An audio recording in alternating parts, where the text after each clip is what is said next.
Thank you for tuning into my videos. To support the channel and unlock exclusive perks, you can join us on YouTube channel membership and Patreon. Follow the links in the video description below. Select your level of support and help keep the content coming. This channel exists because of the support we have from fans just like you. Thanks and enjoy the video.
Right, welcome to another episode of Warhammer 40,000. It's 2,000 points, Xenos on Xenos. So Eldar versus the Necrons here in this battle. So what we give the Eldar another spin. We've got the brand new Codex has come through and the data cards as well. That's from Gaming Figures. Big shout out to them for getting those through to me promptly. So you can check them out if you're in Eldar orders. So link for Gaming Figures in the video description below. This will be a test for the Eldar. Eldar packing quite a mean punch now. There's some units that really have improved, but it's going to be a good test for them up against the Necrons. Notoriously tough, an army that's able to rebuild itself as well. So for the Eldar, running them as the Aspect Host. That's where you get some buffs for Aspect Warriors and also the Avatar of Cain who features in this army. So first up is the Avatar of Cain. I'll just bring the model up here. It's been pro-painted by Seed Studios. Absolutely beautiful job that they've done. You can check them out for your own painting commission work. Link for them in the video description below. But one Avatar of Cain. Then I've been working on these, not completely finished, but very, very close. That's the new Fugan model. So he's in. Looking to solidify his position in the list. He's going with a squad of Fire Dragons as well. Fire Pike being taken on the Exarch. Then another Phoenix Lord, Jane Zar, keeping her in. Squad of 5 Banshees with Executioner on the Exarch.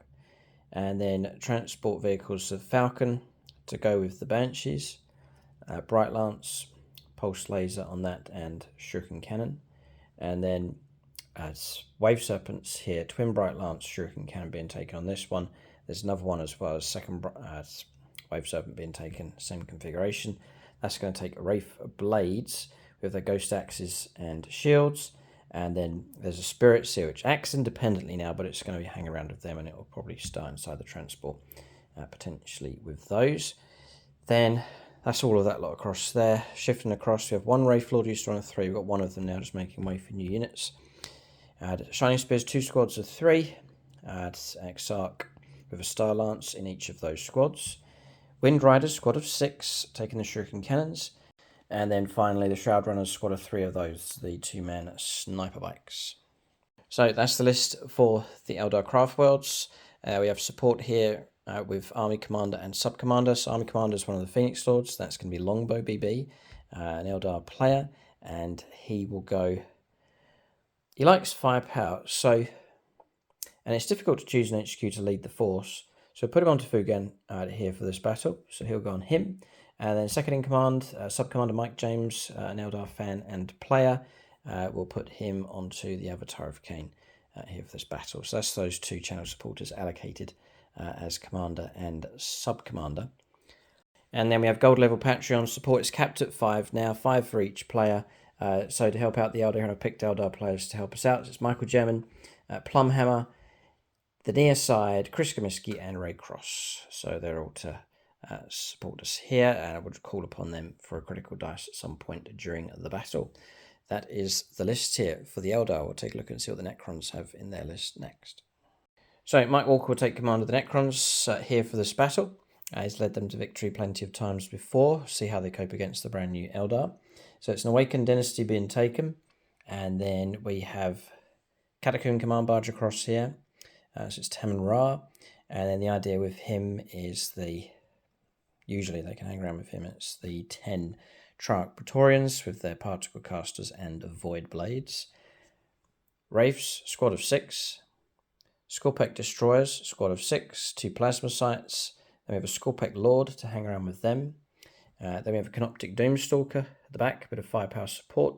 Locust Heavy Destroyers for firepower support. 2 big blobs of Warriors, 2 squads of 20. It's going exclusively with Gor's Flayers now in both of those squads.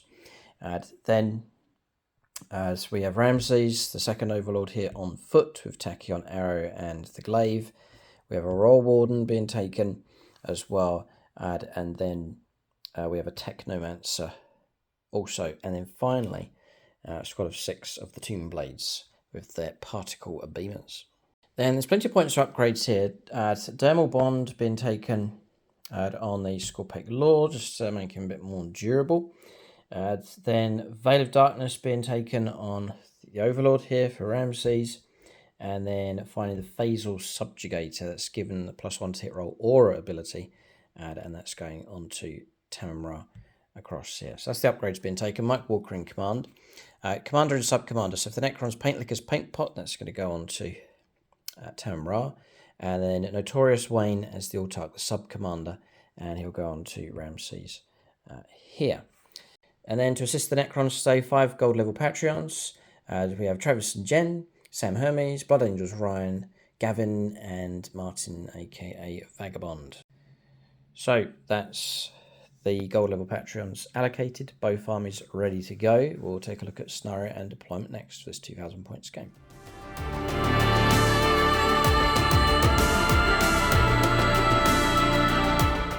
Alright, we have a scenario. It is Linchpin as the primary mission, Inspired Leadership for the mission role, and then Hammer and Anvil for deployment. So Hammer and Anvil are fighting from end to end in this particular game. The orange dice marking the deployment zone for the Eldar, the green dice marking the deployment zone for the Necrons. It's 5 objectives on the board, 3 in no man's land, so 1 here, 6 inches in from the side. The other one's across the other side on top of the container, but we can measure from the lower levels for it, so it's not going to create a problem. And then 1 central objective, which is right here in the middle of the warp portal. There's a home objective each, this one here in between the buildings, the structures, for the Necrons, and then across the other side, similar here for the Eldar, just next to the containers for their home objective. For Inspired Leadership, whilst the player's Warlord is not within their deployment zone, each time a unit from the army takes a battle shock test. If that player's Warlord is within 9 inches, so you get +1 to the test, so quite an insignificant roll. And then for Linchpin, at turn 2 onwards, if you don't control your home objective, you get 3 points for each other objective outside of your deployment zone. And then if you do control home objectives, the Linchpin is your home objective to make sure you hold on to that. So if you do control it, you get 3 victory points for that home objective, and then 5 points for each other objective that you control. So a massive incentive to make sure you anchor the home objective. Both armies will need to do that to help keep those points flowing in for the Linchpin mission. Both of us are going to go for the random draw on secondaries. And then just to clarify terrain, so we're going to play obscuring steel buildings and containers, and then obscuring terrain on a number of structures here, hopefully evenly spread out across the board. So this structure across here linked together as obscuring. The same with this one across here. that whole shape, so that blocky L shape across there, obscuring that terrain piece, that container, the warp portal in the middle, this piece but not the gap in between, this whole structure, and then that whole structure there, including the pipes, as another obscuring piece of terrain as well. There's barricades spread out across the board. These are also pipes as well, and that's pretty much it for terrain. So that's the mission. Both armies ready to go. We'll now start alternating place units on the board next. Just to mention the battle mat and terrain that we're using in this game. So battle mat is from GameMat.eu. This one's called Cyberpunk. It's actually a double-sided mat here that we're using. So it's the Mars design on the other side. This one's also marked up for the Nexus mission decks. All the deployment zones just subtly marked here with these lines. 60 by 44 inches in size. And then for terrain, we're also using the industrial terrain set from GameMat.eu, which is all of this stuff across here. And then the standalone piece of terrain from then the warp portal from them also. So link below for GameMat.eu. You'll also find a discount code for 11% off across the store. And they are shipping worldwide. All right, so deployment's done for both sides. Both taking our time here. There's a few key choices for deployment with firepower and strong melee units there for the Necrons, and Eldar watching them to see where they would go. So making use, remember this is obscuring terrain across here. So Falcon, inside that is Janzar and the Banshees. On the right hand side with their eyes on the objective he counts as lone operative Spirit. See if he stays within 3 inches of a Wraith construct units, the Wraith Lord just in front of him. The last unit to be placed for the Eldar is the Avatar of Cain, just watching to see where the Necrons are deploying. So he's gone aggressive right in the centre of the board, but not cavalier. There's decent terrain blocking us to a degree. Then on the home objective is the Wave Serpent. Inside that is the Wraith Blades. You can see Shroud Runners tucked behind terrain. 2 squads of 3 Shining Spears, 1 squad here, 1 squad across the other side, and then into reserve for the Eldar. So these 2 units are inside their transport, and then flanking with the Wave Serpent, Fugan, and the Fire Dragons, and then the Wind Riders flanking as well, just keeping those assets off the board and protected. And then for the Necrons, some key units in reserves for them. Mike's deployment central and then off to his right-hand side. Tamra, commander, big blob of Necrons on the home objective. Firepower support with a Canoptic Doomstalker, and in front of them is the Tomb Blades. And then on the right-hand side, Locust Heavy Destroyers, really well tucked behind terrain here, safe from prying Eldar eyes for now. It's Necron Warriors on the right-hand side, a blob of those. And I'm just looking to see who's with who. Right, so it's the Warden with this squad, and then Ramses, yeah, he's with the other squad there in the middle. And then we have the Wraiths. This is one of the last units that Mike placed on the board. They're hugging the right-hand side, and they've been joined by the Cryptek. Into reserve for the Necrons, 2 mighty units in reserve for them. And that is the Scorpek Destroyers, joined by the Scorpek Lord, and the Triarch Praetorians. Mike likes to place them in reserve, so they've been kept off the table for now. All right, so both armies some distance away from each other. First or second, Mike, for this one?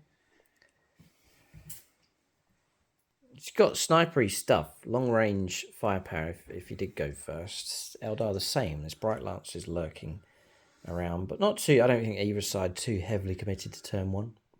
But there's opportunities. Yeah, I did think I wouldn't mind going second, but I'm not overly concerned. Quite chilled. Decide. Okay, we are chilled out on this one. Always a 6 for the green dice and a 4 for the Xenos dice. So we're going to go on to the first turn of the game. It will be the Necrons that make the first move. Turn 1 to them, coming up next.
So turn 1 here for the Necrons. Secondaries, Drawn as Established Locus and Containment. So those 2 cards are in play.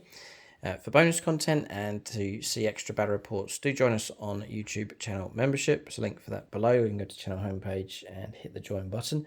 Just going to call out 5 names of those who have recently signed up for Aspect Warrior levels. That's Peyton Bryan, Sassinator69, Wills Lang, Michael Iconuzada. It's a difficult one to pronounce, and then Kevin J as well. So massive thank you for them to them for their support at Aspect Warrior level. There's lots of tiers to choose from. Most people go for Aspect Warrior, just unlocks all the bonus content that we create, and then as a reward for supporting us here on the channel, you get all the extra content. So join us if you can. Hit the join button, link below, or just go to the channel homepage and join us there. So Mike's move complete here with the Necrons, including a scout move. So 9-inch move first of all as the game got going here with the Tomb Blades. Then jumping up and over, Mike seizing an opportunity here to put some devastating wounds potentially right onto the Avatar of Khaine. They also have a retreat move, don't they? They can actually pull back as well. Mike's thinking he can pull back perhaps on top of this. The Avatar of Khaine can't follow them in. So sneaky move as per usual with the Tomb Blades. Then going after containment on secondaries, so moving here with the Wraiths, getting a range of the objective, but they're going to perform the action here for containment. I think it's 3 points that one's worth. Then Tamra moving across, stretched these across to here. They'll get the +1 blessing from him. It's an aura ability coming from the Overlord. And then the Warriors stretched out and making it here. It looks like you've got a couple in range of the objective, a toehold on the objective of those as well. So Necron's really getting a foothold here on this right-hand side. Then come around to the other side of the board, the Doomstalkers here, and then the Necron Warriors electing to hold position on the home objective is crucial. That's held on to keep the good flow of points coming through. And that's it. And the 2 units in reserve for the Necrons to come on turn 2. Onwards. We're going to shooting phase next.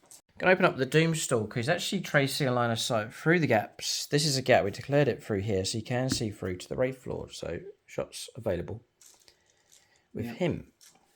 So I think it's D6 +1. D6 +1, yeah. Yeah, okay. So first shot here. It's heavy, so we'll be hitting on 3s. So 3. 3 shots. Hitting on 3s. Just the 2. 2 hits, yeah. And it's strength 14. Toughness 10. So 3s. Just the 1. -3 to -2. 4+ here. I'd rather not take any damage. No. No, we'll take the damage. That's okay. It's repairable potentially. Straight 3. Flat 3, yeah. Okay, knocking me down to 7 left. 2 out because if I start pulling out from here, I can reanimate and hopefully get a better use out of them. Yes. But 2 of them, you can see. The Wave Serpent. Okay, yes. Sniping from extreme range here. So 2 Locust Heavy Destroyers can see the Wave Serpent on the home objective. That's the one with the Wraith Blades inside. I would put them in the Avatar of Khaine, but he has all damage. Yeah, half damage, yeah, that's right. Yeah. So 2 shots, +1. Yep. 2s. On 2s. Yep. 2 hits. That's a lethal. And a lethal on top of that. Strength 14. So, be 3s to wound, -1 to the wound roll for the special roll now for the Wave Serpent. 4s. So 4s, yeah. 4s, reroll on 1s.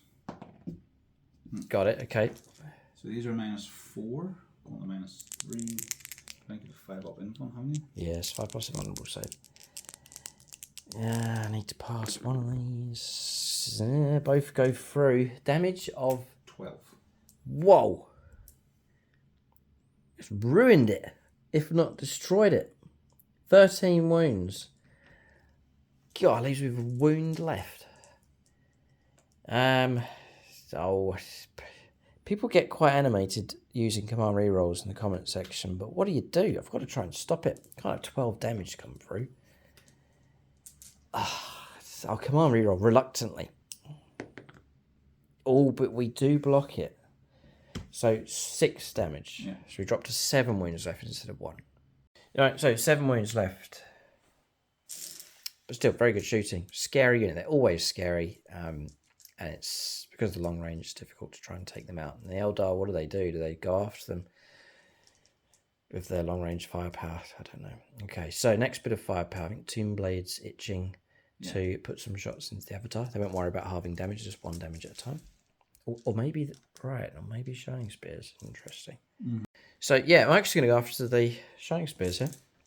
They're all in range, just about in range 18. So he's got his range here for all the models. 66 attacks. Yeah.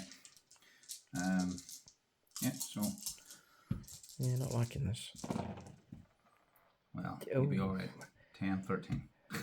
13 shots, a load of 1s and 2s being rolled. Okay, annoying. 9, For Mike, 10, anyway. 14, yeah.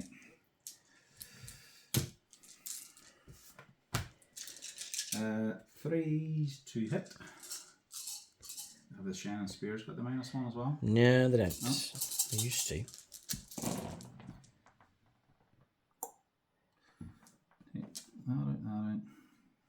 That out. Okay.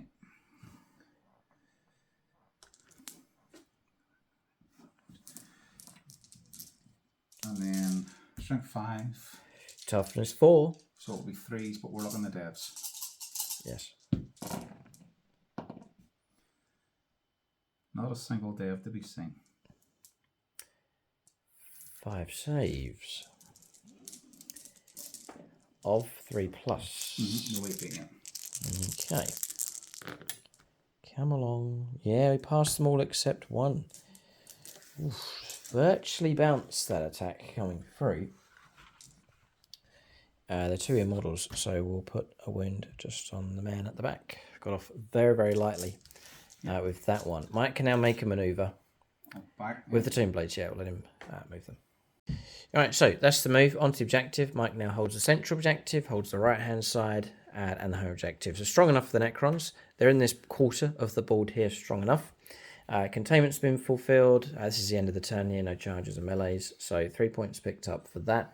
So off the mark on 3 points at this stage. There's one thing to call out here actually for the Eldar. We elected to go for infantry keyword with the Wraith Lord, so he'll get to reroll hit rolls and wound rolls of 1 against anything that's infantry here. End of turn. We'll go on to the first turn of the game for the Eldar. See how they respond to the Necrons as they've got toeholds here, setting themselves up on a couple of the no man's land objectives. Eldar turn 1 next. So Eldar turn 1. Secondary is in play. Overwhelming force. So it's destroying enemy units that started the turn in range of an objective marker. And then sabotage is the other one, which is performing an action from within a terrain piece outside of our deployment zone. In no man's land or in the opponent's deployment zone, you pick up points for that. So we'll go on to some manoeuvring here for the Eldar next. Alright, so Eldar moving swift enough here, got some kind of plan. I think we do need to get a move on. Really sense that in 10th edition, you've got to be quick. You can't let the opponent dominate the middle ground for a couple of turns, which is the Necron's moving out to do that, and so Eldar countering straight away here. Just to try and contest potential points coming through turn 2 onwards. So, Avatar of Cain got criticised for throwing him out into the fight straight away. I've done it again. Can't help it. So we rolled a 6 for an advanced move of him. So he's shot across in this direction, really bounding up the board, just to give the Necron something to think about for their home objective. The Wraith's moved up. He's got a toehold on this objective. 2 wounds have been restored by the Spirit Seer for him as well. Banshees. So they're back here. Disembark 3. 8. Advancing is a guaranteed 6 with Jane Zar. And then we paid an agile maneuver token. We get 4 of them per battle round, and we've used 1 to shut down Overwatch. Just fearful of those, which I'm sure Mike would have gone for if he could with the Tomb Blades. Then the empty transport's moved up in support. Then paid another agile maneuver token here for Star Engines to give us D6 plus 1 extra to our move. So the Falcons pretty much kept up with the Banshees. Rolled a 5 plus 1, so an extra 6 inches, making it a 20-inch move. with the Falcon. The Wave Serpent, heavily damaged. So we've pushed it up just to get the Wraith Blades forwards and onto the central objective, or near the central objective, just manoeuvring up in that direction. And then aware that Mike has deep striking flanking units, which can arrive and cause trouble. Got to watch out for a home objective. So Shroud Runner's moving out onto the home objective, keeping the Shining Spears on the left-hand side, and the other unit Shining Spears just darting across to shelter behind here and trying to shut down this zone across here. So remembering to keep the back door closed for now. From 9th at edition. least. From 9th edition onwards, I've been scarred forever. Always keep the back door closed. That applies to 40k and for homeowners as well. Just a good security measure. End of moves here for the Eldar. We'll go into the shooting phase next. I'm going to start with the Falcon.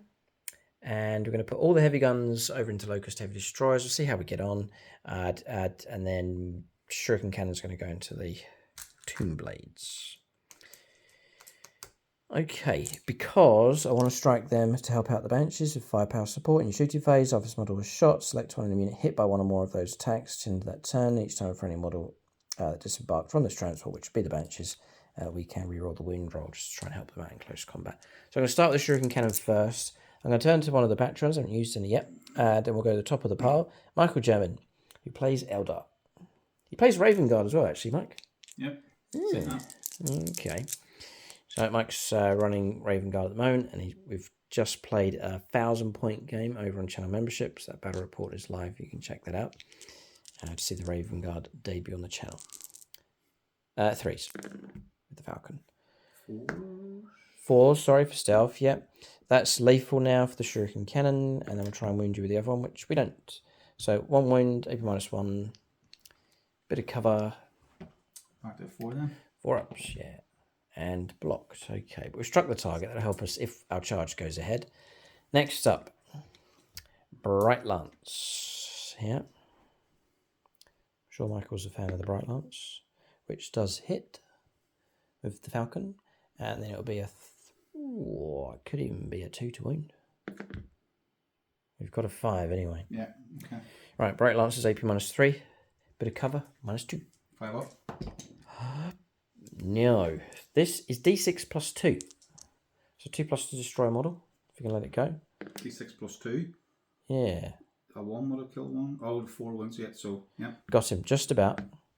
So 1 model destroyed. It's down to the Pulse Laser, which is 3 shots. In 3s. Two 2s and a 1. Okay.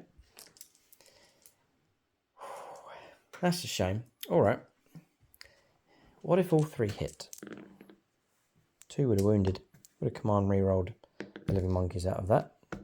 And then, yeah, let's say if we've got 3 wounds. Just want to know, you know. Blocked 1. The first one would have been a kill. The second one would have been the kill on 2 6s. Okay, right. Anyway, that's that firepower from the Falcon done, taking out one of the Locust Heavy Destroyers. Mike's going to respond, paying a CP. He's got plenty. He's got 3. And he's going to restore the model. With D3 wounds. Just the 1 wound. But that'll help. This is Protocol the Undying Legion, I think it's called. Yeah, so he's going to restore the model back to play. I don't think it really matters what wrong. No. Where it goes, yeah, it doesn't really matter. Yeah.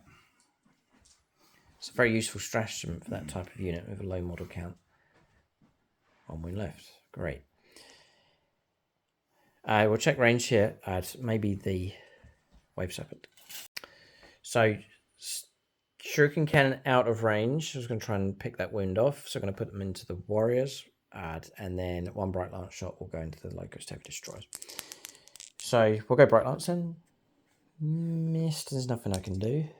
Oh. 1 lethal. Sorry, 1 lethal. That's it. Sorry, yeah. So wound. AP -1 +1. 4 up. And blocked. Okay. Damage is very minimal at the moment against these Necrons. Spirit Seer, I'm not sure if I called him out. So move 7, gave him +2 with a token, got him inside this terrain piece, which is outside of our deployment zone. That's for the Sabotage secondary. Okay, add, and then firepower from these. I don't want to because I don't want to increase the charge range here. Yeah, but I don't know. Add a pull away, yeah. Yeah. In which case, firepower is finished. Very minimal impact here from the Eldar. So we have one charge. It's the Banshees going into the Tomb Blades. It's a 7-inch charge. 4 to get along, 2 up, and then 1 along will get us into close combat. We're just, because of the enthusiasm of this Avatar of Cain, we're just over 6 inches away. So we won't get the +1 to our charge rolls. I don't think there's an agile maneuver that can help us out. I don't think so. All right, here it comes. Aye, this is important enough.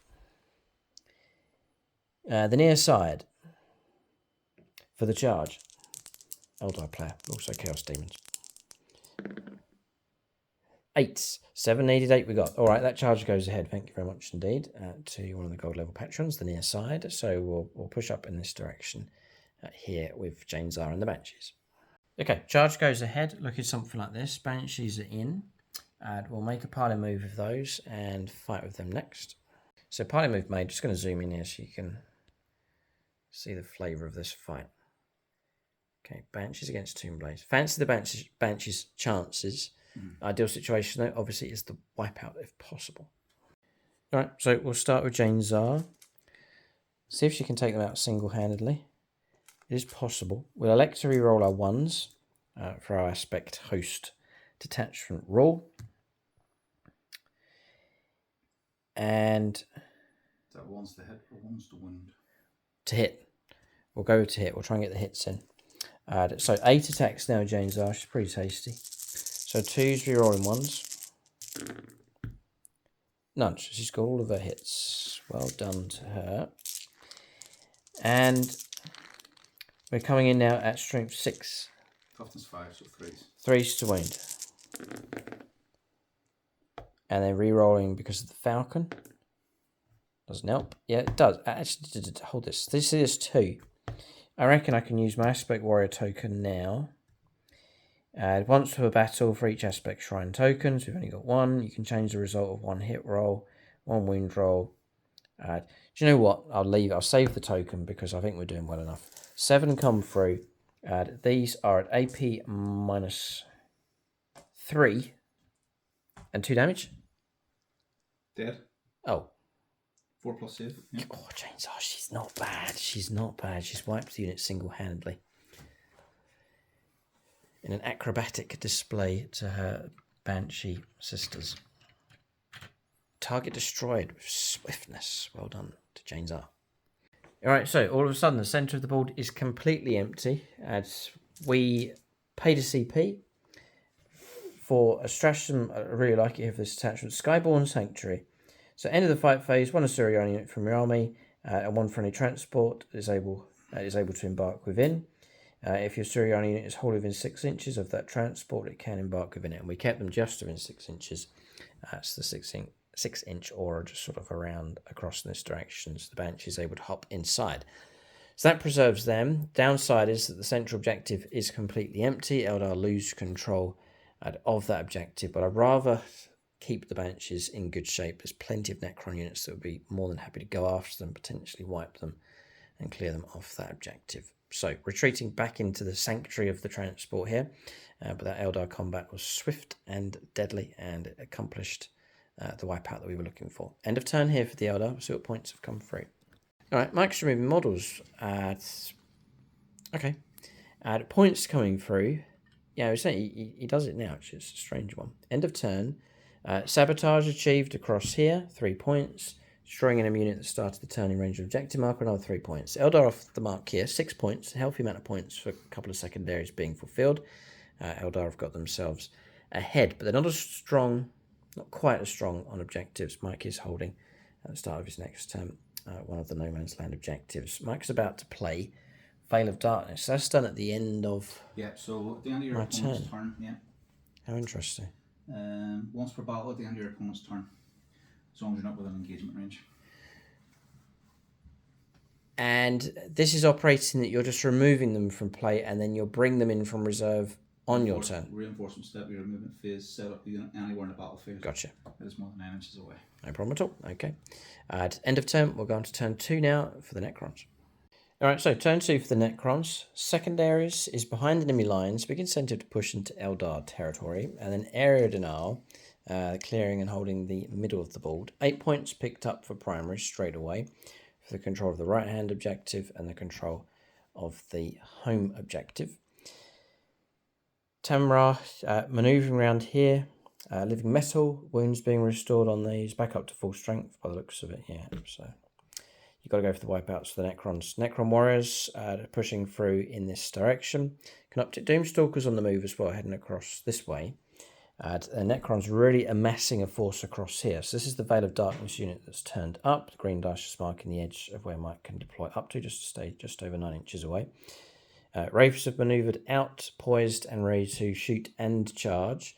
And then Triarch Praetorians, deep striking in just over 9 inches away, potential charge for them to try and flush out the Shining Spears. Scorpec Destroyers staying off the board now, for now, as a major threat, which Mike could bring those in. Your turn. On my turn, yeah, with Rapid Ingress to make them even more dangerous as well. So keeping those in his back pocket for now. The question I've got, though, is Mike has departed away from his home objective. Yes, so there's a reason behind it. I'm scratching my head trying to think, why? Because you don't have to say. You don't have to say. Don't no, give... it's not going to make a difference. I have this big beast coming at me. You don't want to fight me on your home objective. I don't want to fight and then you consolidate onto it. This way now you have to make a decision. You either come round, fight me, you come round, shoot me, which hopefully you won't do enough. Then it's going to free me up to have you in the open, shoot you, I can move things about. Right. If there's no one there, there's no one for me to chase, is Mike's idea. Yeah. So then he's got to, because the worst situation is for the avatar to have a target to charge into on the home objective, and then for him to sit there for ages on that objective. Yeah. So you try and draw me away in other directions. I don't have a lieutenant that ignores all modifiers on the list. Yes. But this half the damage malarkey is not nice. Yeah, avatars are a threat for sure, and proving to be a major distraction here. But Mike's selecting to evacuate, as opposed to try and hold the line here for the home objective. You still pick up points, but it's quite significant. Just wondering Mike's reasoning there. We're going to shooting phase next here for the Necrons. It's meant to be the Eldar dancing around the board, which they have done to a degree. But Necrons turning up all over the place here, highly manoeuvrable at this stage. Just start with Tamurai. He's just tucked over in that corner, but he does have line of sight and range. Just about to let loose with his gauze. Yep. Cannon. Gauze cannon, yeah. Yeah, into the wave serpent. So 3 shots. He gets his own buff. So 2s. 2s, yeah. It's a little lethal. Okay. It's only strength 5, so 5's to wound. 5's to wound. 2. -2, 2 damage, -1 for cover. 4 ups, I'll take. Pass 1. 2 damage. 2 damage, yeah. Yeah, drop it down to 5 wounds left. Okay. Just chipping away. That's the plan. Next up, Doomstalker's shots. They're going to go into the Wave Serpent. Try and finish it off is the ideal situation. 5 wounds to try and get through. So I think 2 successes will do it. Now this is an important one. Mike now turns to the Patreons. Sam Hermes. Sam Hermes. Yeah. Okay. So, D6 + 1. Oh, not bad. 5 and 1. 6 shots. Off to a good start.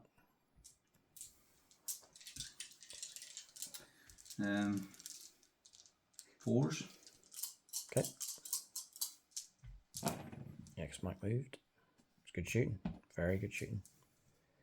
3's to wound becomes 4's to wound for our special roll.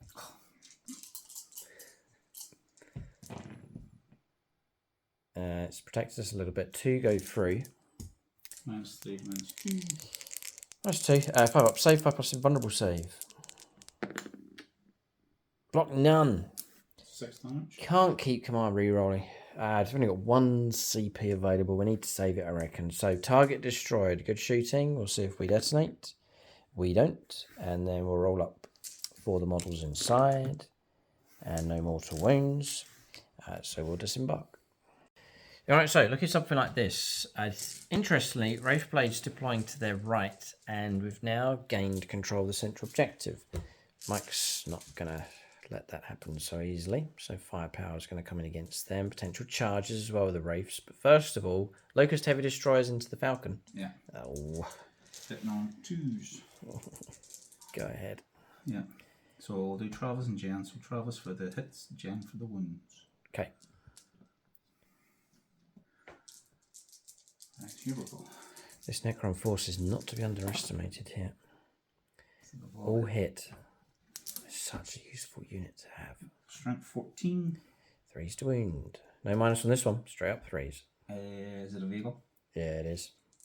3 rolling ones. Yeah. So we'll just need the 3s. That's it. So on to you, Jen. All of them. All of them. These are -4. Yeah, +1. 3 dice. Need 6s. Falcon's got no invuln save. Does not. Nothing. 18 damage, right? 18 damage, yeah. Whoa, vicious. Do we detonate? Nope. And then the ladies inside. They've only just hopped on the bus. And no damage coming through, but we'll disembark with them. Getting caught in a crossfire here. Infantry preparing to unleash their firepower. That's a dangerous spot there in the centre of the board. Mike's created lots of options with long range and short range firepower. This is excellent for the Necrons here. Eldar being battered. There's no doubt about it.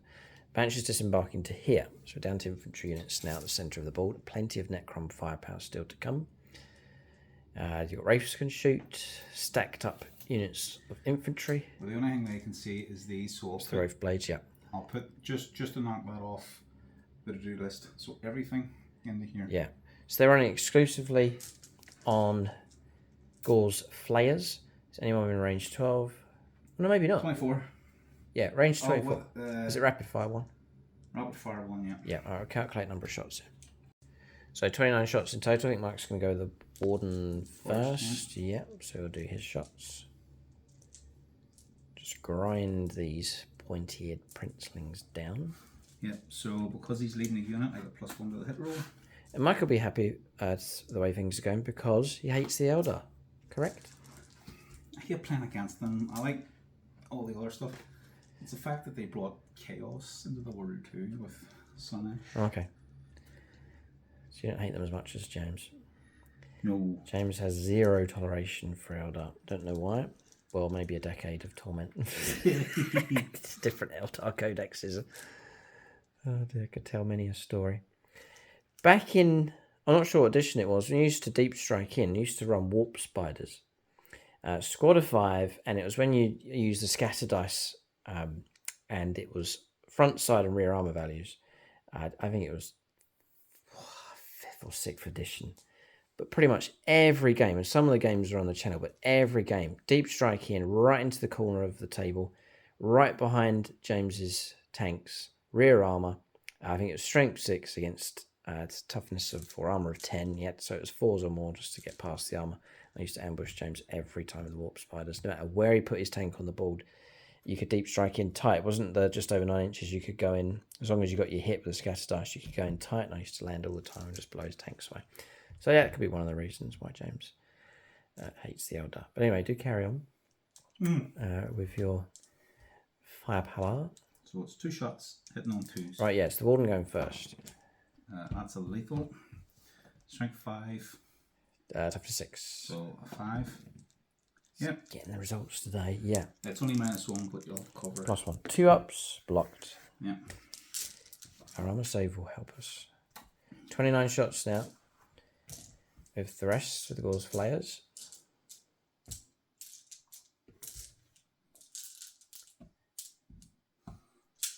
Okay, so we're looking for all the 6s. There's no AP on this, so you'll be sitting on 2s and just hoping the weight of the dice might help. Even 1 or 2. So they'll be hitting on 3s. Yeah, because I've got a character with them. So just taking away the 1s and 2s. Yeah, it's because there's not a lot of 6s at all. There's only 2. There's another 2 in there. That's it. Yeah. 5 to win.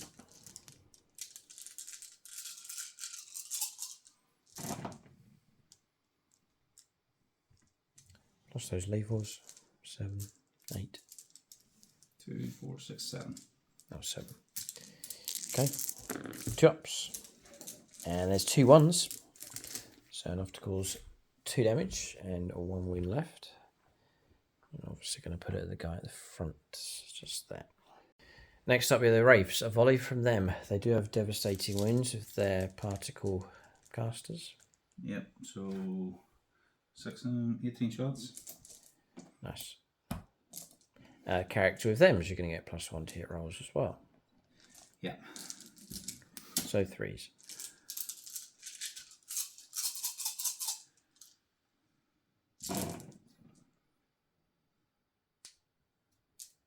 Okay. And then we're looking at... It's strength 5. Strength 5, yep. So 5's to win. 6s are good. 6s are very nice.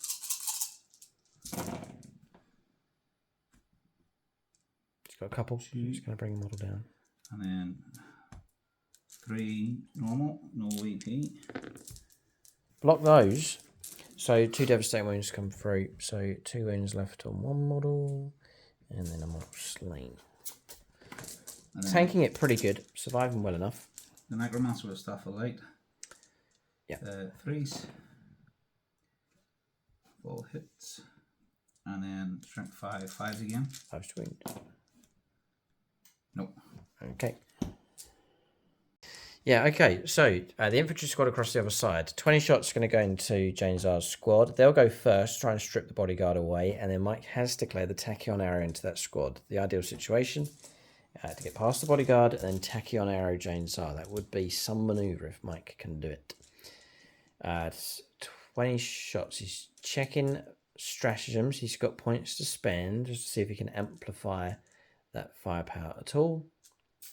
No. Not really. No, just if I'm half range. Yeah. That's it. All right. Down to the dice roll here. 3s. So we'll go with Morden. Vagabond. Yeah, Necron player. Yep. And Salamanders. Yep. One of your favourite Patreons, I think. So here we go. 3s. 3s. 6s will be useful. Just looking at the benches, there's no stealth or anything. No, there's nothing. Whoa, he's got a lot of 6s. There's not one over there. Oh, no, yeah. You guys a heap. Taking away the 1s and 2s, and then it'll be 3s to win. Is that 5 there, is that?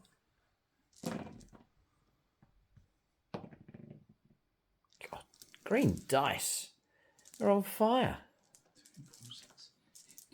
13. 13. 13 wounds out of 20. Very good. Right, let's take a look here and see what our save is. All right, no minus. We're not getting cover though. We're caught out here, so we're just going to stay on our 4+. I'm going to roll 5. Okay, so that's 3. After all that hopping into the transport, we're being slain anyway. This is an awful, terrible shame. Oh, ouch. And then we'll do 1 more. That's it. That's the 2nd wound gone on the Exarch. So they're stripped away. And Mike is well and truly onto Jane's 2 up saves for her.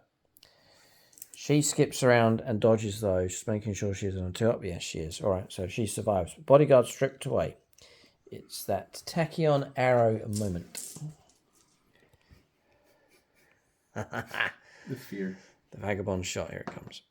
Gets the hit. All right, off to a good start. 2s to win. A 1.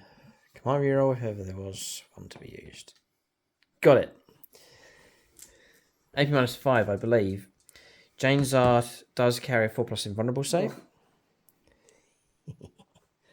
And I must surely turn to Plumhammer. Yeah. Plays Harlequins. Drakari as well. Emperor's Children, Word Bearers. God, he's got a lot of stuff. Alright, we need an agile manoeuvre here. We need a good old dodge. Yes. Blocked. Well done. Damage. What is your damage? Straight D6 6? plus 2. D6 plus 2. Damage would have been 2. 4, and we have 5 wounds. Would have survived. Right. Jane'sar lives. Her bodyguard, though, stripped away. But anyway, so far so good. Excellent results here for the Necrons. Doing very, very well indeed. We'll press on to... Well, I wonder, is there any more firepower? And if Mike wants to fire there or not. And if I start taking biker models away, it's going to increase his charge range, but... I know, I'm still... Might be worth it. Because if I fail the charge, then that's 3 bikes still free. I'm here to get behind enemy lines. Yes. If I kill that, then they're going to have to deal with it. They're going to have to deal with it, so it's going to redirect them, possibly. Depending on if you bring something on the board. Yep. But then that's bringing them down there. Yes, I am going to shoot them into that just to make sure. Go ahead. This Eldar list... I don't know. We may be lacking a bit of Decker. Just trying to think of ways of destroying those Necron infantry units, those big blobs, where I can amass enough firepower to go for the total wipeout on those, which is not easy, but I think a lot of factions do struggle to totally take them out.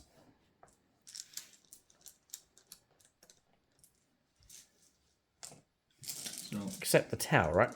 For our... yeah. We haven't seen the tower yet here for Season 13, but they're currently in training. Current channel champions.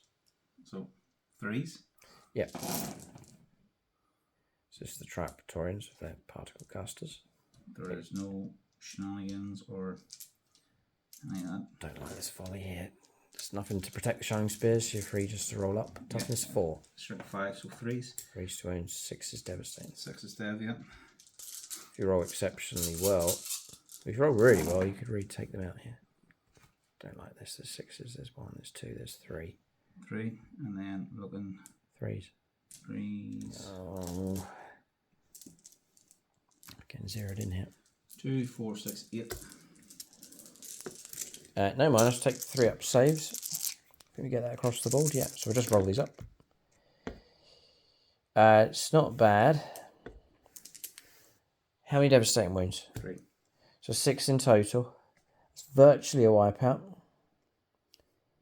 Save for the final wound that will remain on the XR. So we've got 1 model with 1 wound left. It's devastating volley. Very good shooting. Right. 10-inch charge. Yeah, so charge is still possible. But deadly blow there, and that's the Shining Spears, that unit in serious trouble. Shooting phase is finished now.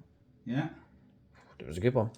It was very, very good. Charges then, and there are possibilities. Yeah. This turn is going to continue on here for the Necrons. So the Wraiths will go in. Raves, fees, raves. Yeah, but I'm thinking if I can get it big enough, I can touch into Jane'sar. Yeah. It's an ambitious Necron player here. So I need a little bit sensing revenge mode for whatever reason here. a 6 to get to here. But the bigger the charge, the better. If you're ahead against the Eldar, it's worth trying to stay ahead. Yes. No, doesn't go ahead. Immediate command reroll. Yeah. Oh, big one. Got the result, a 9. Well done. Well done. We'll calculate this charge here as the Wraiths go in. Yeah, Mike's going to charge the Warriors as well. It's this charge going ahead. Models maneuvering in. We'll just zoom in so you can see. Wraith on Wraith. Yeah, just roll see what you get. It's going to need to be quite high. Mike's going to scale the terrain here. No. A 4 won't do it. That's fine. Okay. The next charge, I reckon about a 10 for the Praetorians if they want to go in. Yeah, they do, yeah. Okay. No, not with a 1. No, okay. Clutching at everything here now. Warriors around the corner. Just roll it if you want to. I would need an 11. No. Yeah, okay. So it looks like we've got 1 charge going ahead. The Wraiths, a nightmare unit now, heading off towards the centre of the board. Wraiths stand in their way. Mike's obviously going to get to strike first. We do have a rule called Malevolent Souls. Each time model this unit is destroyed by melee attack, if that model has not fought this phase, roll dice, a 3+, do remove it from, or before you remove it from play, you get to fight. Not that we'll do too much damage, I don't think. Right, so Wraith's going to make their attacks. Mike's paid a CP. Protocol the Hungry Void, give him +1 strength. It's significant enough because it's going to tip him over into 3 up to wound instead of 4s. And an extra AP. And an extra bit of AP as well. Because they're playing that back character. Right. It's a good manoeuvre, yeah. So what I'm going to do is I'm going to start with the, because there's 1 and 2 wounds left. Sorry, I moved it up there. Yep. 1 and 2 wounds left, so I'll use the Technomancer first. Yeah, I'll use it to get them out of the way. If you like the look of the Fire Dragons, I have produced a painting tutorial. It's actually this model here that's been painted up. So step-by-step guide, you can check it out. It's live on the channel. You'll see it as one of the latest videos where that'll guide you through the process. If you like the look of the Fire Dragons, then follow that tutorial along. Anyway. 3s. 2 hits. Okay, this is the 6. Technomancer. Force to wind. Toughness 6, yeah? Yeah. Oh, I've got 1. This is now -3. Okay. Blocked that cheeky attack. Oh, you have a 4 up then, 1, haven't you? Yes. Come on, Wraith boys, hold. 6 against 4. Alright, so Mike's got all of his attacks lined up with the Wraiths. This is the moment of truth here for both these units. Blood Angels ran. I saved the melee Patrike dice. 3s. It's a stiff resistance to the Necrons here. They are doing well enough. Second place, though, isn't it? This is the list that did so well for them previously. So it's been well refined enough. Plenty of assets available. Scorpion Destroyer still held in reserves. Decent units still available. 3s. How many ones have I got each? 4? No, the 3 wounds each. Okay. I think you're damaged too. Yeah. Yeah. Blood Angels ran. Oh, a bit rusty. 1s and 2s starting to flow in here. There's another one. And there's another one. It's worse than I thought. 9. 9. These are now -2. -2. 2 up, 3 up, 4 up. So 4 up save, 4 plus the vulnerable save. Still a dangerous amount of dice coming through here. We block just over half, so I can't really complain. We're on fresh models, so you're going to slay 2 whole models. Okay. What's that? There was 1 and 2 wounds. Right. So 1 of them would have killed 1. Yep. And then another 1 and put 2 on. Another, so 1 wound left, another go. Yeah. Alright, so holding with those 2. With a wound left, which we have marked, all good. Malevolent Souls, fight before we die. So the 2 that passed away. No, ghosts they are. We'll just fight with the others then. 3 attacks each. Now, I'm going to check this range. I think we're in range 12 here. It's going to help us out. Range 12 of the spirits here. So the way this works, we are in range. Psychic guidance. Yeah, whilst this unit is in 12 inches of 1 or more friendly Aeldari Psycho models, you get +1 to the hit roll. So we'll go for 3s. Horrific dice. 111. Alright, so we're coming in at strength 7. 3s. 3s to wound. 2 go through. And these are AP -2. 2 damage. 4 ups. Block 1. 2 damage. 2 damage. Still no pain. 2 5 ups. No. 2 4s. Alright, so 2 wounds. 2. 2 wounds caused. And that marks the end of the turn. So Eldar holding onto the middle of the board, but the cost is horrific here. Losing infantry squads, losing transport vehicles. At end of turn, points coming through. So Aerodinar's been dumped. Behind enemy lines of 3. Plus the 8 points for secondaries. Puts Mike now on a total of 14 points. 14 points to 6. Still early stages here in this battle, but Eldar casualties are running heavy at this stage. Necron casualties, just the bikers got, but the rest of the army looking pretty much intact. That's not a good sign. Eldar need to make an impact. They need to wipe Necron units here. The Necron's starting to say dominate the table, but I can sense that they have momentum on their side at this stage. We're going to the second turn of the battle. A critical point in this fight here for the Eldar coming up next.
Alright, so turn 2 for the Eldar.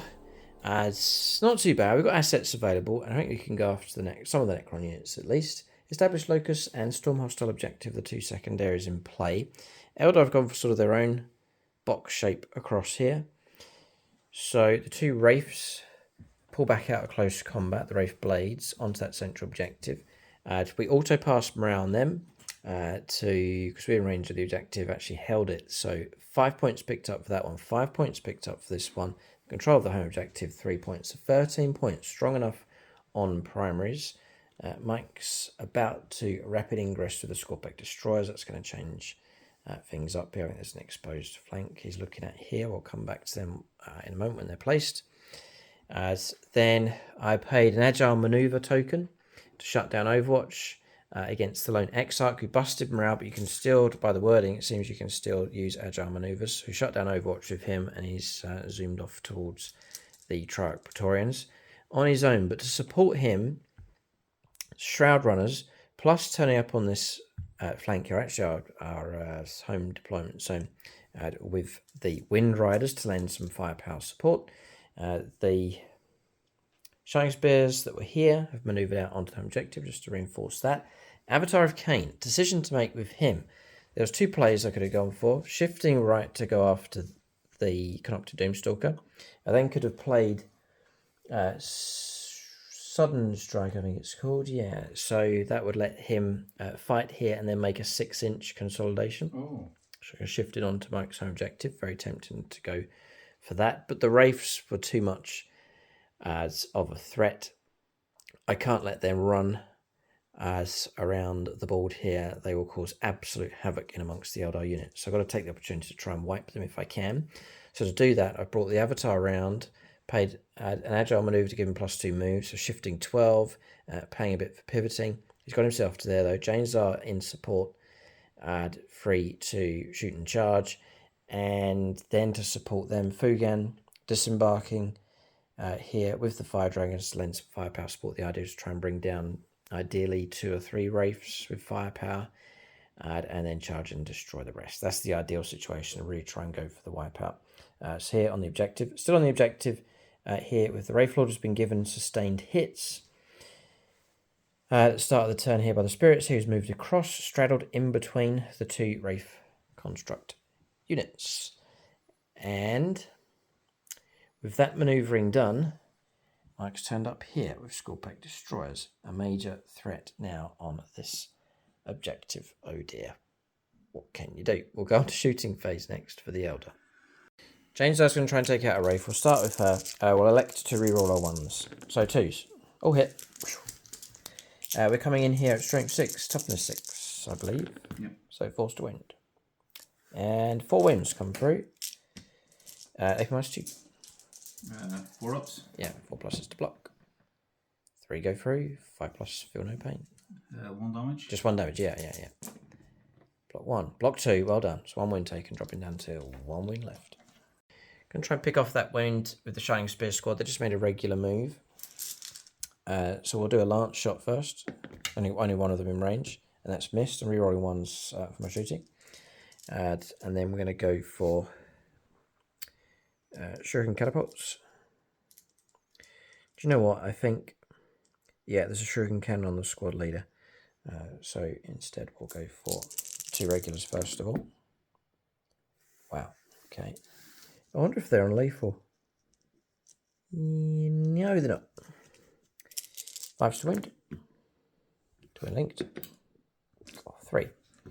-1. 4 ups regardless. 4 plus. 2 go through, and feel no pain. 1 goes through. It's enough to bring down a wraith. And then we'll do the shuriken cannon. 1 lethal. Trying to wound, and a wound. So 2 wounds come through. 2 6s blocked. All right. So 5 wraiths left. Next up, I'm going to shift left. I'm going to try and take on at least the Triarch Praetorians, full squad of 10. We'll start with the biker. Shuriken cannon. Rerolling 1s for shooting. That's what we're going to go for. So it's the 3s. I believe. Yep. 2 wounds go through. A for -1. 4 ups.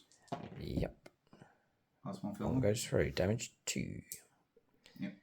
So taking out a model. Okay. Star Lance. Hits. Wounds. -3. 6. 6 up to block. And 3 damage. Taking out another. So 2 slain.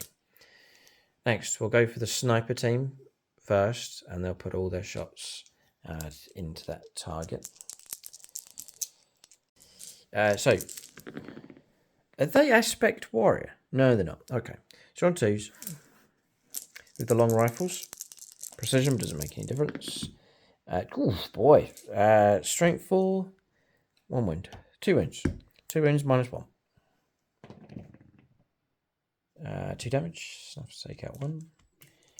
And then we'll do a heap of scatter laser shots. So far so good. The grind's going well here. For the Eldar.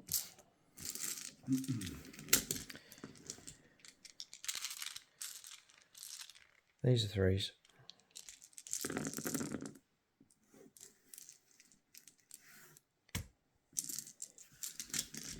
And these are 4s. 9. 9 saves, no minus. 9 saves are 3 plus.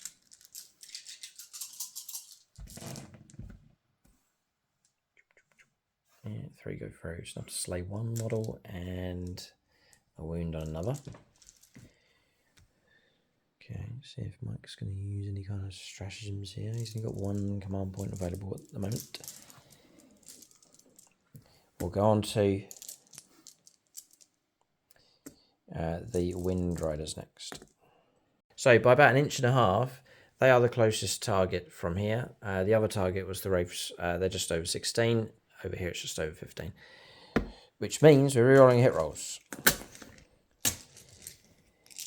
And I'm going to bless these with a Comiskey twist. Ooh. Chris Comiskey. Because if this goes well, there's a wipeout there, and that's significant enough. It's going to help the Eldar out. So we've got 18 shots. Rerolling our hits. 6s are lethal.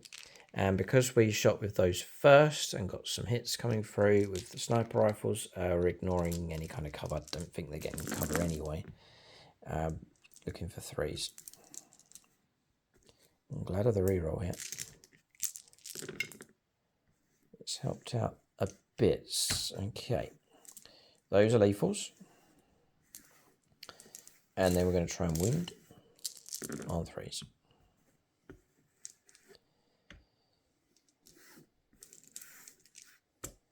"11 saves at AP -1, so 11 saves of 4+. Could be enough to wipe the target. Damage 2, is it? Damage 2, yeah. So Eldar can amass some Daka here. Forced to block. Oh, long gone. Only a couple of saves come through. Alright, Triarch Praetorians. Picked on here by the Eldar, and enough firepower to overwhelm them. Next up. Here. Tricky one here. With the fire dragons, there's a distraction across here. They are a major threat, but I think I've got to stick with the plan and continue to shoot at those wraiths. I think I've got one chance to try and take them down. So I'm going to offload everything we have here. So the 4-unit fire dragons are going to put all their shots into the wraiths. They're all in range. Their range is extended to 18 because of Fugan in the squad. So we're just going to offload with those. We're going to elect to reroll our 1s for our shooting. Mike's not a monster target. It's not getting any kind of rerolls here. It's just standard shooting with these. Okay, so we'll go with 4 regulars here, needing 3s.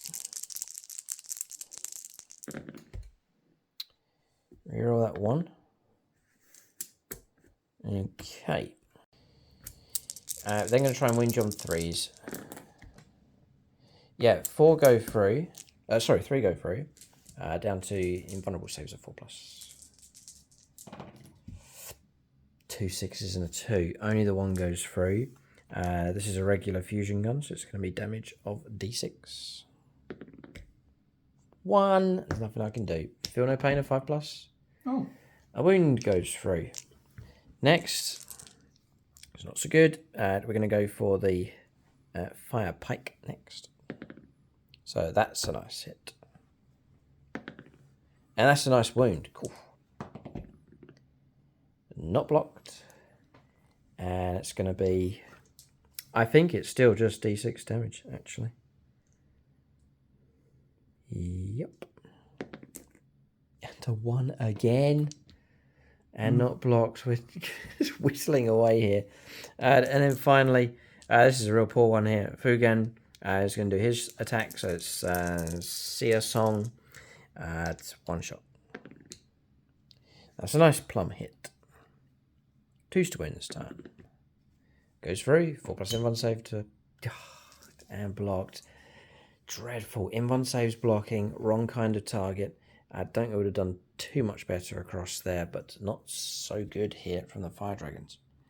We'll do Avatar of Cain. In desperation, we'll put the Wailing Doom into you at point blank range. A 6 would be glorious. Oh, we get it. Does he still get... Yeah, sustained hits D3. Maxed, so 4 hits all of a sudden. It's insane. And then we're going to go for 2s to wound. Is this auto hitting, is it? Yeah. Oh, I'm trying to hit you. No, I rolled a 6 to hit, which then generated the... Yeah, sorry, yeah. I wish I'd said... we're too late now. It should be... Because I would have definitely gone for reroll 1s for the hit roll. So, because I can't see that far into the future. So those 2 fail. Nothing I can do about it. But 2 do go through. So 2 important invulnerable saves here. 4+ Snake Eyes. This is tastier. It's D6 plus 2. 8 wounds on that model. He's going to go. Yeah, and the next model, 7 wounds. So 7, 5+, feel no pains. All of a sudden, the Avatar's making good fortune for himself here. And Mike pulls out nearly enough. Nearly enough. 4 wounds make it through out of 7, which is enough to slay another model. So all of a sudden, 2 wraiths are brought down. Oh, this is close. There's 3 left now. Just trying to increase my chances of getting that wipe out. Okay. No. We'll just hold. We'll do him. He's going to put his Bright Lance attacks into the Canoptic Doomstalker. Bit of a bonus here. It's 3s here with him. So I don't get reroll 1s. It's not an aspect warrior unit. I'm on sustained though, so that goes in as 2 hits. 3s to win. 2 6s. 2 go through. Invuln saves. Blocked both just at the crucial time. Would have been 8 damage coming through. There would have been 10 actually. 6 and 4. Okay. His flamers on him. No further range or no one in range to go after. And then across here, we'll ignore these, much to our peril, no doubt. And we will put... we can catch and go across here, past this and onto there. We'll put all the shots into the wraiths to try and potentially cause further damage. So 1 shot. And that is a miss with the Twin Link Bright Lance. And then Shuriken Cannon. A wound comes through. And blocked on a 5, no problem. And I think our firepower is going to be finished here for the Eldar. Can't complain though, pretty good. Some pretty good results coming through. We're going to charges next. So charges taking place. I did a desperate charge with the bikers, well, attempted it and failed. The Avatar's gone in, up and over the barricade. Janes are following up. See if those two have enough fight in them to take out the Wraiths. There's still 3 to get through with all their wounds. Thought about a charge, but I didn't even roll it up. And it's a very long bomb charge. I'd rather just stay away from those. Mike adds, well, we know where he's going. He's heading across in this direction. And that's it. So charges taking place. This is the big fight in the middle. See if we can take out the Wraiths. We're going to combat resolution next. So we're going to fight with Jane Zar. Ideal situation. She takes out one of those Wraiths. We'll elect to reroll ones. She can reroll her wound rolls. Each time this model makes an attack that targets a character unit, you can reroll the wound roll. Would love her Blade of Destruction to be precision, but it isn't. So reroll ones. They've all hit. She's alright in close combat. Strength 6. Toughness 6. 6, yeah. Force to Wind. She's not Lance or anything? No. Are you not infantry keyword? I don't think so. No. Alright, so she doesn't get anti-infantry. Oh, the Technomancer is though. Ow. Yeah, so we've hit a bit of a jar with the rules. What do we do in this situation? We're both in agreement as to how we're going to play this one, but do let us know in the comment section below. Because Mike's got an HQ model in there that does have the infantry keyword, does that then apply to the whole unit? Do I then get the bonus of going anti-infantry 3+? We reckon not, just sort of logically and thematically. I don't think it would be that way because we're trying to get past the Wraiths first to get through to Mike's infantry model. But it may well be the case with the shared keyword that we would get it. We're going to say no, but let us know either way in the comment section below if we've got it right or wrong. But you do have a character model inside the unit, so I'm still going to get to the reroll wound roll, which helps out a little bit. 6 go through. Mike will take the invuln save. Each one of these is damage 2. Oh, do you know what? I need to do it now. Gavin. Okay. Melee and Mike's charge. last, yeah, for melees, Mike's last Patronic dice here. Forced to block. Blocks half. So pair these up. 3 make it through. 5+, feel no pain. 1 damage each? 2 damage each, yeah. So you could do 2 lots. You could do roll 4 dice. Yeah. So 5 up, feel no pain. Block 2, well done. And then you can roll 2 more. This is the last one. Blocks another one. Just about. Okay, so 3 wounds stripped away, 1 wound left, crucially. And Jane's done all that she can. Now down to the Avatar of Cain. I'm not so keen on this situation yet. 6 attacks. We'll go for reroll ones for hitting. The Ray Cross dice. That's what I was saving it for. Reroll these 2. Come on, Ray. Alright, we've got our hits. Tell me it's sustained. The Wailing Doom, it's not. Okay. We're looking at 2s to wound. What? 5 saves. Can't use the command reroll. I could, but I mustn't. Just looking to see if there's anything else. Nothing. So we're looking at 4+ invulnerable saves, 5 dice. What's the damage? Damage is d6 + 2. So we'll have to do 1 at a time here. Because I'm trying to work my way through. Yeah, okay. So line them up. First one. Yeah, so goes through. So I'm going to roll the damage on you for this one, which is going to be 6. So this is the weakened. He's gone. Right, okay, he's gone. Oh, man. 2 Wraiths left. 4 saves to get through. This could go either way. 4+ invulnerable save. Passed. Next one. Passed. Stop rolling 5s. Please don't do it. He's blocked that one as well. last one. He's blocked them all. God. Oh, the agony. And my last CP.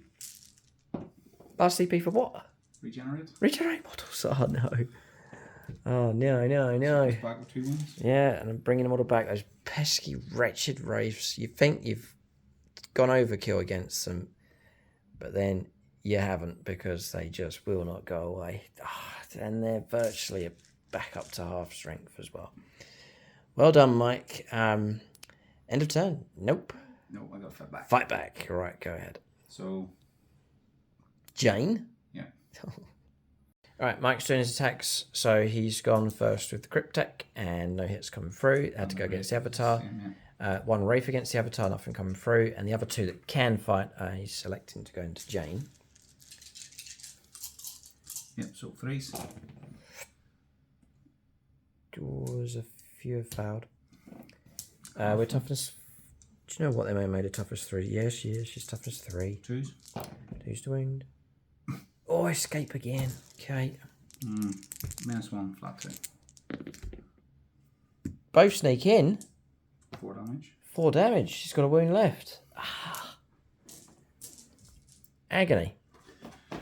They have pistols, by the way. Just, you know. Pistol. Yeah, you can take her down. That's nasty stuff. These have disappeared. Paid a CP for the Sanctuary ability, just to hop them back inside the transport vehicle. Not that it offers too much protection. End of turn here. We had bold plans for the Eldar. Hasn't entirely worked out. We'll give you an update on the score. So, end of turn points coming through. 13 points for primaries, which is healthy enough for us. Then 2 points for established locus. That was him across there performing the action within 6 inches of the centre of the board. And that's it. 21 points to the Eldar, 14 points to the Necrons. Eldar have got their pointy ears ahead, and not by too many points. And Necrons looking strong on the board. We've failed in our task of taking out the Wraiths. That's not good. These are across here. Very dangerous indeed. So the Eldar certainly have got a fight on their hands. We're going to the third turn of the game, middle stage of the battle for the Necrons, coming up next. All right, so turn 3 here for the Necrons. Recover assets and marked for death. I selected these 3 units across here, the Pikers, 1, 2, and 3. Necron Warriors over there with Tam and Ra Ramses. Necron Warriors edging in and moving off towards the central objective. Not good news if they flood that. Wraiths repairing wounds, restoring another model. So now 4 of them fighting away against Jane's and the Avatar of Cain. These are shifted across here, obviously, heading off towards this objective. They should clear that vehicle away. And then Doomstalker back onto the home objective. We had our chance to go after it, but didn't. We were distracted by those wretched Wraiths. And then across here, the Locust Heavy Destroyers manoeuvring up with Tam Ra to lay down some nasty firepower. We're going to shooting phase next here for the Necrons on their third turn. So, firepower, pistol shots coming through here against Jane Zar. No devastating wounds, 6 saves, past 5, 1 failed, 2 up save, command rerolled, had to do it, so kept her alive. She's got 1 wound left on her. Need to put her wound back, like so. Okay. Bikers lost a model and 2 wounds on the Exarch. That was firepower coming through from the Warriors and the Warden. They could all see through the gap across here. It's fine. So that's their shooting done. So, Locust Heavy Destroyers going into here. Yeah. 3 shots. In 2s. 1 lethal. 3's to wind. 3s. -1. 4's to wind. Aye. What? Waves open. Special. Okay. 5+ invulnerable save. Tormenting no goes through. Straight up 6. Yeah. Down to 7 wounds left. Doomstalker. D6 +1 shots. Yeah. Well done. Good shooting. Or a good roll. 6 attacks. This will be 3s. Cap them within 6 inches of. Tam Ra. Nice. Yeah, good move. 3s then. Oh, just 2. 3's to wound. Becomes 4's to wound. Helps out a little bit. Yeah. Helps out a lot. Blocks another one. Try and block this one. We don't. Just a flat 3. Straight 3. Drop it down to 4 wounds left. Okay. Be cracked open in close combat. Mike would rather have opened this. I disembark and he charges through to get the wipeout. Okay, so pressed on to charges. Necron Warriors flooding into the central objective. And these have gone for a simultaneous charge into both of these targets. So looking good. Yep. We'll go on to combat resolution next. Alright, so Mike's going to do these 3. That should be more than enough. Should be to take out the Wave Serpent. And then these 3, plus the Scorpic Lord to try and take on the Wraith Lord here. Great to see these crashing through. Scorpic Destroyers. Impact hit, just the one. Mortal wound coming through. It's down to 9 wounds left on the Wraith Lord. So, Plasma Sight's been activated, naturally. Yep. And I'm going to try and take out the Wave Serpent here. So, needing twos, yeah? Yep. Lethal. Range attacks only for our protection with the Serpent Shield, so you just up to normal wounding. 5s, I need it, the wound? 5s. Yeah. Are you on Devastating Wounds? Yep. Target destroyed. You've got 4 wounds left. If we don't blow up, and then we'll disembark with the models inside. Backward. So, disembarking tier, we've lost a model. They'll be battle shocked. Ready to fight though. Fugan's not too bad in close combat. If Mike wants to push into him, just sample what he's like. You can go with the Scorpec Lord next. Yeah, so 4 attacks. 4 attacks. 1 2s. Yeah, 2 1s. Strength 10. Toughness 10. 4s to wound. 4s. 6s would be great. Just a 1. -3, flat 3. Failed. Straight 3. Yep. Dropping down to 6 wounds left. Wraith Lord might survive here. 3 more regulars making their attacks. Need 2s. We can hope.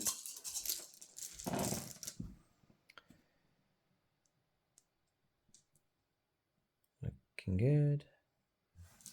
Oh, they got lethals as well. Nice. Yep. So 5s. 5s to wound. And there's a couple more. 5 in total. -2 or 3. -2. 4 pluses. Oh. No, he's gone. He's gone. He doesn't blow up. Wraith Lord just about destroyed. Well done. Good result. There for the Necrons. Tapping in. Next close combat would be Jane Zar, would you believe? Fights first. Yes. Yeah. Player's turn, it's not. Charging Fights models first. first, and then is it fight first, or is it?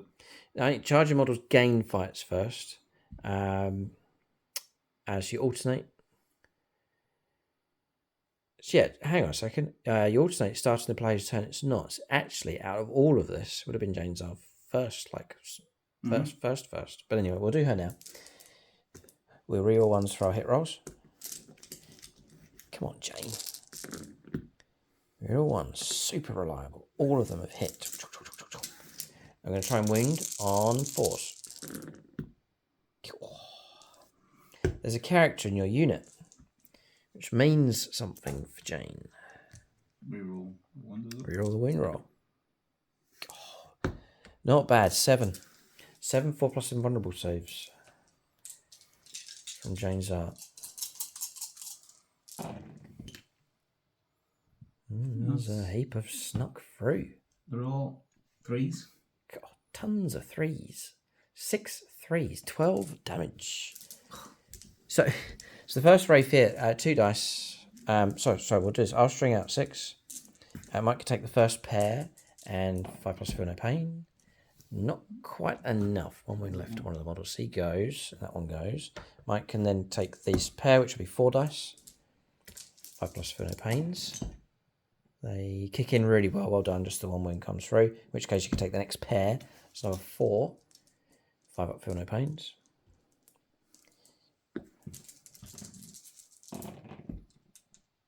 And that's enough to slay that whole model. So that model can go. And the final pair, another wound comes through, dropping down to 3. So I'll take the model out. Mike's just put it back on. He's paid his CP to resurrect wounds. So we're now in the situation when there's 3 of these left. Mike using that strategy. Wants to keep Wraith models alive. Wants to take Jane's out. Wants her gone. So the next fight's first attack will be the Warriors. So Necron Warriors fights first, attacking, and no wounds coming through, passing our saves. So that's all the fights first ability close combats resolved, in which case we then go on to the player's turn it's not, which is the Eldar, and we'll go with the Avatar. So you will get to swing here before the Wraiths get a chance to go after Jane. So 6 attacks, reroll ones for our hit rolls. Oh, hit this time. 2 to wound. And they're all wounded. So Mike can go for 3 invulnerable saves of 4+, just to start us off. 2 go through. D6 plus 1, so 7. 5 up for no pains. Need to roll another 5, just on this model here. And got him. Okay. So he goes, gradually getting there. And then the next one, it's going to be 3. So feel no pain. All go through, so it's a model with a wound left. So you've got 3 left. So the first one, 4+ invulnerable save. No. Damage of 6. I'll roll 2 here. So that's it. That's him gone. That may have saved Jane. The next one, 4+ invulnerable save. Nope. Goes through. So that's a 4 in total. And well done, block 2. And 2 wounds go through. So that's a model with 2 wounds left. And the last one. Not blocked. This is maybe even the wipeout now. 5. Feel no pains. And it's enough to take out the Wraith. Just the Crypt Tech left. Unbelievable. Avatar of Kane's done it. A bit late, but he's wiped the squad. So pressed over close combats. The Wraith Blades here took out just 2 Necron Warriors. Pretty poor. The Crypt Tech, no damage coming through against the Avatar of Kane. Attacking here with the Fire Dragons, no damage. But just down to Fugan left. We'll capture him on camera. I think it's his debut on the channel in close combat. So he runs the Fire Axe, which gives him 6 attacks, needing 2s. And we're rerolling 1s. Nice. 6s don't mean anything, I don't think. Oh, strength 5. Forced wound. Toughness 6. Toughness 6 on Scorpex. Yeah. 5 to wound then. Cool, that's big. We've only got 1 through. This is AP -4. Let's go AP -4, yeah. Go straight through. And straight up 3 damage. Yeah, Just going to take out one of these. This one here? The one. That one. That one there. Okay, so 1 slain. Not that great. Okay, so that's it. Combat's resolved. There's been plenty of them this turn. Eldar and Necrons locking horns. Damage being caused on both sides. So end of turn points. Struggle here for the Necrons. 3 points for primaries because Mike was off that. Just holding on to that one across there. So just the 3 points. Secondaries. Recover assets is currently being done by that squad across there. So those points come through a bit later on. And then the other one, the other card, I think Mike's dumping, I think. Marked for death. Yeah, for those units across there, Mike's going to dump that one. So just a few points coming through. 17 points now for the Necrons, and then 21 points. Eldar ahead. They've got a turn in hand as well. We'll move on to their turn 3 next. All right, so maneuvering here for the Eldar. Defend stronghold in play and no prisoners. Destroy enemy units and then hold on to home objective, which is fine. So primaries picked up across there. We've lost control of these 2 though. That's Eldar going to seek to recover them as best as they can.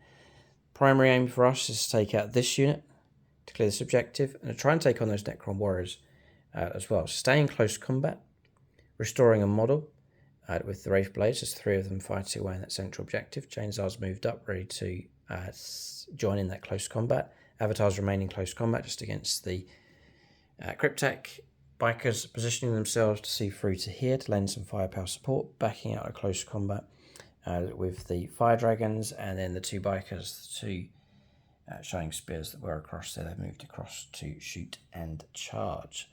As shutting down Overwatch here, just wary of that. So that agile maneuver has been used on the Shining Spears. We've got to shooting phase next. All right, so whittled these down. A whole model restored. Might play the CP to put a model back on. That's firepower coming from here.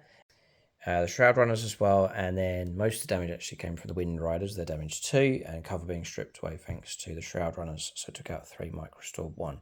So squad of 3 left, and the Scorpec Lord. Fighting across here, Avatar of Kane just melted the Cryptek. We'll go on to charges next. So charges taking place. Jane's on the Avatar of Cain going to close combat against the Necron Warriors, and then the Brave Bikers going in against the Scorpec Lord. We'll resolve these combats next. So it should be an extra model on here with a wound left. It's D3 plus 1 wounds being restored if you're being led by character. So just put him on, so let's balance that out. Or corrected that. Charging in here, spent a CP to give us sustained hits of 1 to try and take down as many models as possible. So we'll turn to the regular laser lance first. Rerolling once. 3 5s. Anti-infantry 3 plus. 2 go through. And it's AP minus 3. It's 2 saves, a 6 plus. No, it's enough to take out 2, damage 3 now. And then we'll turn to the Exarch. Regular, so damage 3. They are, yeah, they've really improved them here. Rerolling ones. They've all hit. Anti-infantry 3 plus. 3 go through. And these are AP minus 3 on the Star Lance. Blocked 1, but 2 go through. Here's enough to take out the squad.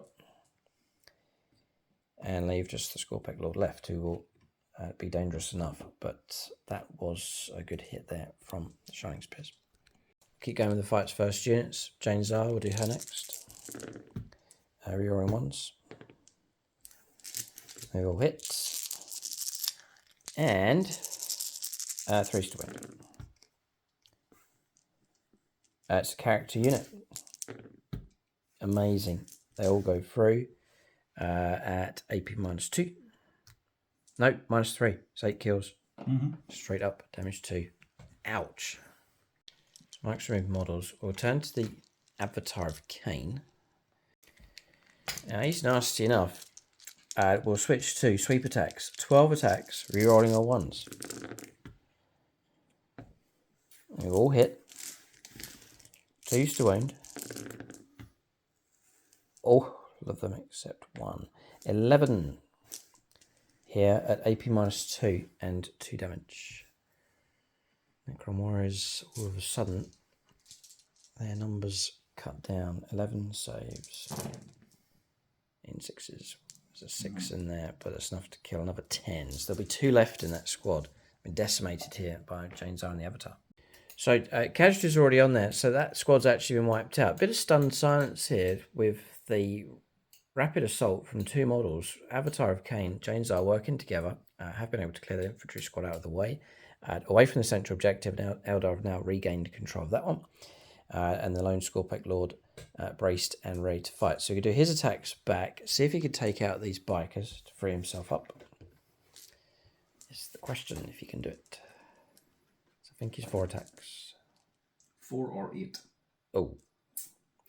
So you got an Exarch with a wound left and then 2 wounds left on another model. So Mike's going to go for the 8. Yeah. Okay. No minuses against us, so regular attacks. 2s. So they all hit. Good attacking. I think plasma sight's removed because the squad's been wiped out, so no devastating available. So 3s. 3's to wound. Yeah, 1s and 2s, 1s and 2s, there's a few. 3 make it through. -1, 1 damage. So we can feel them all. We'll turn to the Shimmer Shield first on the Exarch. So 4+ invulnerable save on him. Blocked. Not blocked. And nothing I can do about it. And then 5+, no. 1 damage at a time. Yeah. Right, so it takes out the Exarch and leaves 1 wound left on 1 model. Like so. So, end of turn. Combat's resolved. Wiping out the Necron Warriors across here. OC of 2. He's too far away. He's just in. Mike controls his objective just about. Points coming through. 3 points to control the home objective for the Eldar. 5 points and maxing out for no prisoners. That was the Necron Warriors. Cryptek. And then Scorpec Destroyers across here. So 5 points coming through for that. Takes us to 29 points. Mike picked up 3 points to recover assets, taking him to 20. So 20 points to 29. Eldar have a 9-point lead at this stage as we prepare to go on to turn 4. This game's a tight one. Low enough scoring as well, both sides disrupting each other's primary objectives. Eldar are ahead, so not by too much. We're going to the later stage of the battle here, so turn 4. The Necrons coming up next. So turn 4 here for the Necrons. Assassination, which is going to be kill Jane Czar, straightforward enough. Storm hostile objective is the other. Tamra's moving out to try and take on that central objective. 13 points of primaries, crucially. The control of the home objective, the control of this one, and then the control of that objective across there. Necrons all of a sudden getting a nice wave of points coming through, catapulting them into the lead. We'll go on to shooting phase next. All right, so pressed ahead with shooting. We've gone ahead and done a charge as well, just to resolve here in the middle of the board. So 5 power from here, 5 power from these, 5 power from him. Took out 2 wraiths, 1 teetering on destruction. Went ahead and done a charge here. Mike going for tank shock in the end, just to try and make sure that model was removed from play, which it was. So clearing the middle, the centre of the board has now been taken by the Necrons. No other charges take place. Avatar of Cain has taken out the Warden. So we want to resolve this one. Yeah, you go first. It'll be me first. You killed the Exarch, actually. So I'm on to the regular model. So Laser Lance. Rerolling once. Yep. And we're looking at... Toughness 7. Toughness 7 now, right. Okay, 5's to win. Don't get Lance or anything. And that's it. 1 win comes through. -2. 4 plus. 4 plus invulnerable save. Goes through. Damage 3. Signal pin 4 plus. Yeah. Brute. Block them all except once. Takes a wound. And what does he start on? 7. 7. So he's got 6 wounds left. Right, he can swing back now. He single-handedly 7, 8. defies the Eldar from taking this objective. 2s. Wow. And then strength 6. 3. 3's to wound. Just need 1 successful wound. There's 5. We're long gone. Target destroyed. Well done to him. Alright, Shining Spears crumpling here. Scorpec Lord. The other thing for him, if you got the CP, if I slay him, you can resurrect him once as well. Yeah, it's a brilliant unit to have. Fights away on the objective. End of turn here at this point. I reckon, as we'll give you an update on the score. Defend Stronghold's going to come through for the Eldar. Good update on the score here, but I reckon we may be knowing the way this game's going to go. So, points coming through. 3 points for Defend Stronghold for the Eldar, taking us to 32 points. Then for the Necrons, 13 points for primaries. That was the strength. It was just at the right time, those primaries coming through. 5 points for assassination for secondaries. Yeah. And then 4 points for something else. Storm hostile. Storm hostile objective there in the centre of the board. So an absolute heap of points coming through. Catapulting the Necrons to 42 points. So 10 points clear of the Eldar. So we reckon it's not going to be enough for the Eldar. If we go into our turn 4, we're going to get 3 points for the home objective. We've been kicked off this one and kicked off this one. It's just 3 points coming. Then by the time we go around to Mike's turn 5, he's going to anchor this. I can't get through to here. And then the control of at least that objective across there. And then potentially the central objective as well. More points coming through, plus his secondaries. There is no recovery from that for the Eldar. So you reckon the Necrons have done it here. Eldar just won't be able to catch up with the score. The Necrons have picked up literally just a one turn of a real good haul of points coming through for primaries. That was enough to get you far enough ahead where the Eldar can't recover. So we talked about at the very start of this battle, the need for you to pick up points and to grab no man's land objectives like early and straight away. Both sides attempted to do that. Both sides were successful enough. Eldar grabbed objectives, Necrons grabbed them back, and it went backwards and forwards. In the end, the Necrons got 1 grab ahead, and it was enough for them to pick up enough points for the Eldar to not recover from. But close enough fight. Good tussle between these two armies. Interesting to see how it goes in the future as both armies work on their lists. We'll talk about units of the game next for both sides. Number of contenders for both armies. Same for the Necrons, the Wraiths, just because they absorb so much attention from the enemy, so much energy and firepower and close combat needed. I did overwhelm them in the end, but it just took a lot of effort. The Avatar of Cain could have been across there, sitting on that objective, could have gone in a different direction, but he had to come round and then get involved in that close combat. So that delayed him, tied up a good chunk of the Eldar army. So I'm going to give it to the Wraiths for the Necrons. For the Eldar, good supporting firepower from our jet bike units. That was very useful in this battle. Jane Czar. Jane's on her own, yeah. Yeah, on her own. All right, we'll give it to her as unit of the game for the Eldar. That's units of the game for both sides. Good contest between these two armies. Xenos on Xenos. Necrons, a solid reputation flowing on from last season. Eldar with the new Codex, flashy book, point to prove, new models and so on. But look forward to developing them and refining a list for the Eldar for Season 13.